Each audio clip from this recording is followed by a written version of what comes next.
We appreciate you watching and listening to The Dead Jeff Show. Please like and subscribe and tune in for more videos.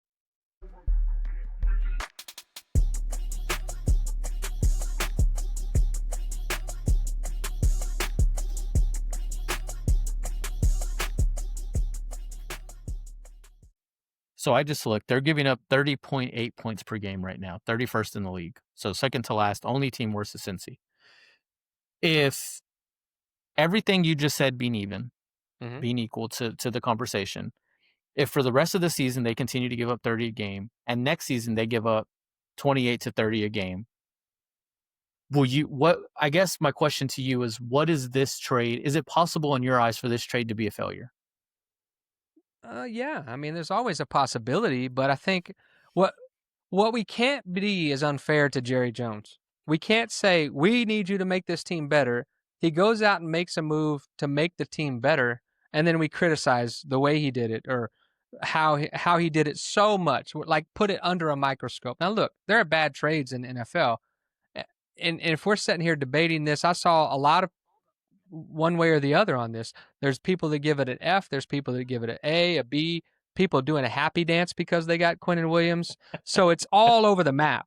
But in what I'm saying, strictly from personnel, forget Eberflus.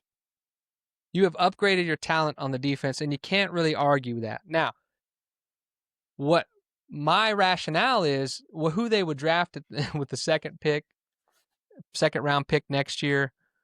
I mean, they drafted Smith, Mozzie Smith. So I cannot believe that they did that, right? So I don't trust them when it comes to the draft on the defensive side of the ball.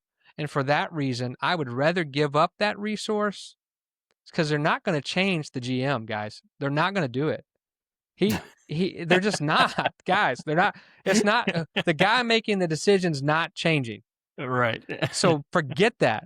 So my point is, I would rather them go out and get players that are proving it and still have fire and gas in the tank for 3 years or so than hit or miss on the draft because they can't hit on defensive players. It's rare for them. It's a less than 20% chance that they hit on a defensive player in the draft, and I would rather trade those picks for proven players.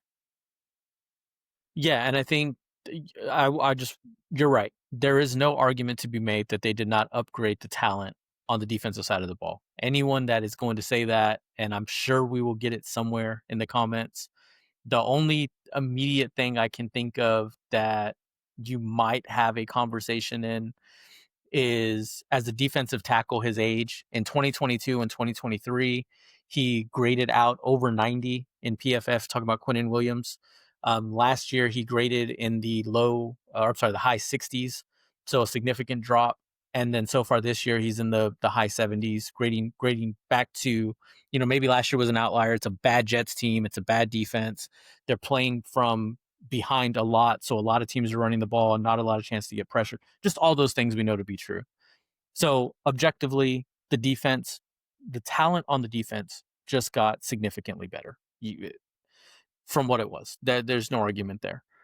I think the second point that you made there was when Jerry does anything, it's scrutinized. It doesn't matter. No one looks at it objectively. It's Jerry Jones did this. This sucks. From my perspective, he's lost the right for anyone to feel any differently. They're going on 30 years of not even making a title game, let alone the Super Bowl. Well, I mean, it's hard for people. It's hard for me to then sit back, even as what I consider to be a diehard Cowboys. There's nothing the Cowboys can do that's not going to make me want to cheer for them. I will never be a supporter of another team. I've tried. It doesn't work. But he's lost it. Jerry Jones has lost me as an ability to have faith in the decisions he makes. Upgrade defensively, sure. But is it going to lead to championships? Okay. Nothing they have done over the last 30 years has led to championships. That doesn't mean they haven't done some things right. So sure. I guess that's what I'm trying to say is he's made some bonehead trades. 2 number ones for Joey Galloway, 2 number ones for Roy Williams, the receiver from Detroit. Yep. Just you can go on and talk about bad decisions that Jerry Jones and the front office has made. What I'm saying, and I'm the first one to throw them under the bus when they do something stupid. It's been 30 years again of no championship window, Yep. of all the constant things year after year. It leaves Cowboy fans frustrated. But when he goes out and does something halfway decent or positive, we Yeah. can't then jump to the worst possible conclusion, because to that logic, short of Max Crosby today, nothing would have satisfied of the Cowboy fans.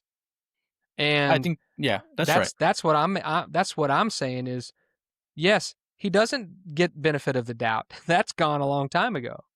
And but you have to say this. They actually said something and then followed through with it. And that's rare for the Cowboys. Jerry will lead us down this rabbit hole and then tell us, no, that's not a rabbit hole, right? Um, and so I'm just saying to you that they actually backed up what they said. And so I do give him credit for that. And this is a move that actually makes sense to me. And I can see it building to better things this year and mainly for the next 2 years after. I really hope I'm wrong. And I think for next year, I get it. For next year, it's like I said, it's an anchor point. It's an anchor piece to a defense. There are some interesting free agents coming up. There's some good DBs in free agency. Now, again, Dallas doesn't typically spend in free agency, so I don't know how much that matters, but you've got some interesting names out there that I think can be interesting. Even now, today, I just told you this. Asante Samuel Jr. is been cleared to return. He's a free agent. He's someone that they can go sign right away. If you are talking about all those names and you now throw Asante Samuel in there, that's a low risk, high reward type player. I wouldn't imagine you'd have to pay much to get him on the roster. So if you're talking about going forward, yes, because I also think you then can dump Eberflus. And when you have an identity on defense, that will be instantly an improvement for the rest of this year. And I think that's what, and I'm curious to listen to the press conference tomorrow. Because Jerry's going to be on 105.3, I believe. I'm curious to see, because Jerry, man, he's a salesman. He's gonna sell it. I think he's not going to sell it as a future move. I think he's going to make sure to highlight this makes us better 2 years, 3 years down the road. But I think he's going to sell the bill of goods that this makes us better right now. And I don't think this goes back to what I said at the beginning. They are still going to be a really bad defense for the rest of this year. Yeah, but that was going to be the case no matter who you brought in. You could have brought in Lawrence Taylor. I mean, they had Micah and they sucked last year. Yeah. So let's not forget that. So Micah being on this team makes them slightly better, but they're still going to give up 27 points, 28 points, and that's the real problem here. And Jerry's already laid the groundwork for his argument. He said the trades he had in his mind will make us better now and in the Right. future. He already Right. laid that groundwork, and Yep. and I happen to agree with him on this. It does make us better now because we couldn't be any worse. So Well, so it does technically make us better now, but I really like the deal because you have now the best defensive tackles in football. And if Ezaraku can keep coming with his development, then mhm. you have one side of your pass rush figured out. Yeah. And where nobody thinks Logan Wilson is awesome, but Yeah. unfortunately, he's now your best linebacker until Yeah. Overshone comes and proves something, right? Right. But Right. I promise you, Logan Wilson and Overshone is much better than Shamar James and Murray. Kern Moore. It's Yeah. it's those guys shouldn't. I mean, seriously, and no disrespect to them, but maybe they're thrown in the fire too early. Kenneth Murray was, you know, I think he was decent in Tennessee. I don't remember, but Yeah. Jack Sanborn, those guys, you've already got the Logan Wilson and Overshone. If you got those guys playing, you're miles ahead of where you've been.